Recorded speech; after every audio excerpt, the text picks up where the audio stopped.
Chapter 77 of Boruto was just epic, and when I tell you that it was epic, I mean it.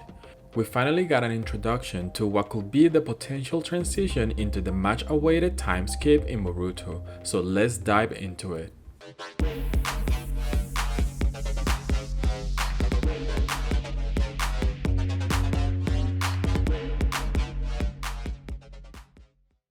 First off, Chapter 77 gave us a great manga cover with Kawaki as the centerpiece and the letters of the chapter in blood, letting us know that it is about to go down.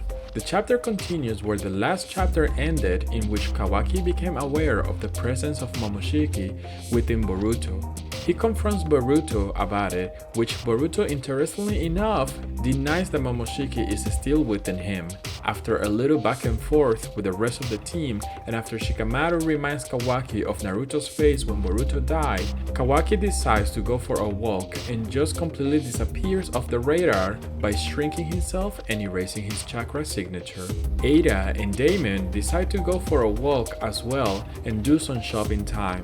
And while all of this is happening, we see an interesting development in a different dimension with Code, who has prepared 1,000 soldiers from the 10 Tails as confirmed by Ada. Now, something very interesting that happened is that while shopping, Daemon caught sight of Himawari and for some reason decided to go after her and even go as far as to attempting to attack her, only to stab himself midway. I got very confused on this part because I thought that we were finally about to see some ninja Hima or that some secret was about to be revealed about her, but nope, it was just simply that Daemon seems to have a crush on Hima as per Boruto's reaction to this behavior. People are already speculating that what Daemon saw within Hima or sensed was just a hidden power that is there within her because of all the genetics within her, etc. Honestly, I thought that what he sensed was just the first symptoms of a crush, a feeling that he might be unfamiliar with.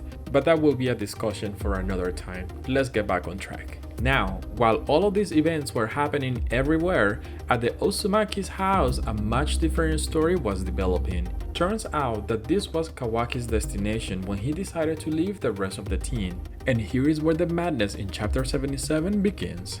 After a back and forth conversation between Naruto, Hinata, and Kawaki, Kawaki finally admits that he is a little bit obsessive when it comes to Naruto and even goes as far as to explain his obsession. He explains that he will do absolutely anything he can do for the sake of Naruto and to save his life, even if it means giving up his own life or eliminating Boruto, to which he also admits feeling regret for not finishing the job on him. Obviously, Kawaki does not understand the severity of his words, something that infuriates Hinata so much to the point that she cannot actually control herself and slaps him. This seems to have little to no effect on Kawaki, who proceeds to tell Naruto that he is going to take drastic measures to save him from the Otsutsuki clan, whether he agrees with him or not, and proceeds to do the unthinkable, something that nobody actually foresaw. He teleports both Naruto and Hinata to one of the dimensions under his control, effectively trapping them. As you know, Naruto does not possess any teleporting or dimensional ninjutsu, so he and Hinata will be trapped in there for quite some time. And this is when it all goes down. I think that this is going to be the part where the time skip begins, because if you all remember, Kawaki's words at the very beginning of the show were that he was going to send Boruto to the same place that he sent Naruto. I think that this is going to be a very interesting development. Clearly, the village is gonna be suffering the worst consequences out of this whole mess, because Code is going to attack the village, Boruto is going to try to defend it, and maybe Kawaki will too. But all I know is that after this chapter, things are going to get very serious. Things are about to get very messy in here because you have two characters, Kawaki and Code, who are very obsessive and ruthless in their natures, clashing against each other, leaving it all to Boruto to ultimately having to fix this problem. I am looking forward to see how this will all turn out. Let me know in the comments what you thought of chapter 77 of Boruto. This was Dr. Otaku, and I will see you in the next video.